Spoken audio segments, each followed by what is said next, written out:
কেউ 6 মাস আবার কেউ 4 মাস কাজ করে বেতন না পাওয়ায় সমস্যায় পড়েছেন। ঘটনাস্থল মালদা মেডিকেল কলেজ হাসপাতাল।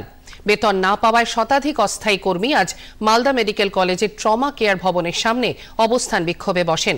কয়েক মাস বেতন না পাওয়ার প্রতিবাদে আজ সকাল থেকে তারা কর্মবিরতি শুরু করেছেন। তাদের দাবি, যতক্ষণ না তাদের সমস্যা মিটবে এই অবস্থান বিক্ষোভ চলবে। মেডিকেল কলেজ কর্তৃপক্ষের কাছে এই ব্যাপারে গণস্বাক্ষর সম্বলিত চিঠি দেওয়া হলেও কোনো রকম সদুত্তর পাওয়া যায়নি।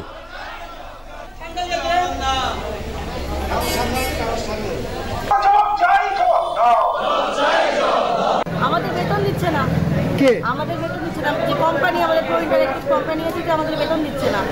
2 মাস কাজ করিয়ে সেই বেতন দিচ্ছে, এই 25, 26, 28, 30 এরকম লাগিয়ে দিচ্ছে আমাদের বেতন করতে।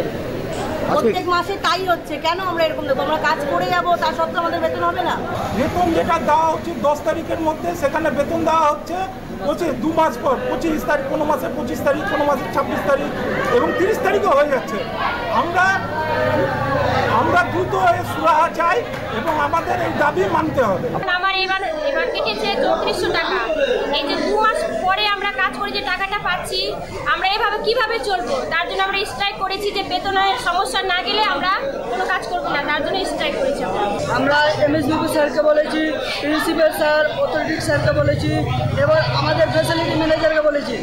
প্রত্যেক মাস আমাদের বলছে 15 তারিখের মধ্যে বেতন হয়ে যাবে, 15 তারিখের মধ্যে বেতন হয়ে যাবে, কিন্তু বেতন হয় না। ওই 26 তারিখ, 30 তারিখে বেতনের মধ্যে হয়, আবার বেতন হয়, কিন্তু কারো 2000, কারো 3000, কারো 500, কারো 600। আমরা 8500 বেতন পাই, আর আমরা যদি 1000 টাকা কেটে নেই, তাহলে আমরা কি করে চলবো?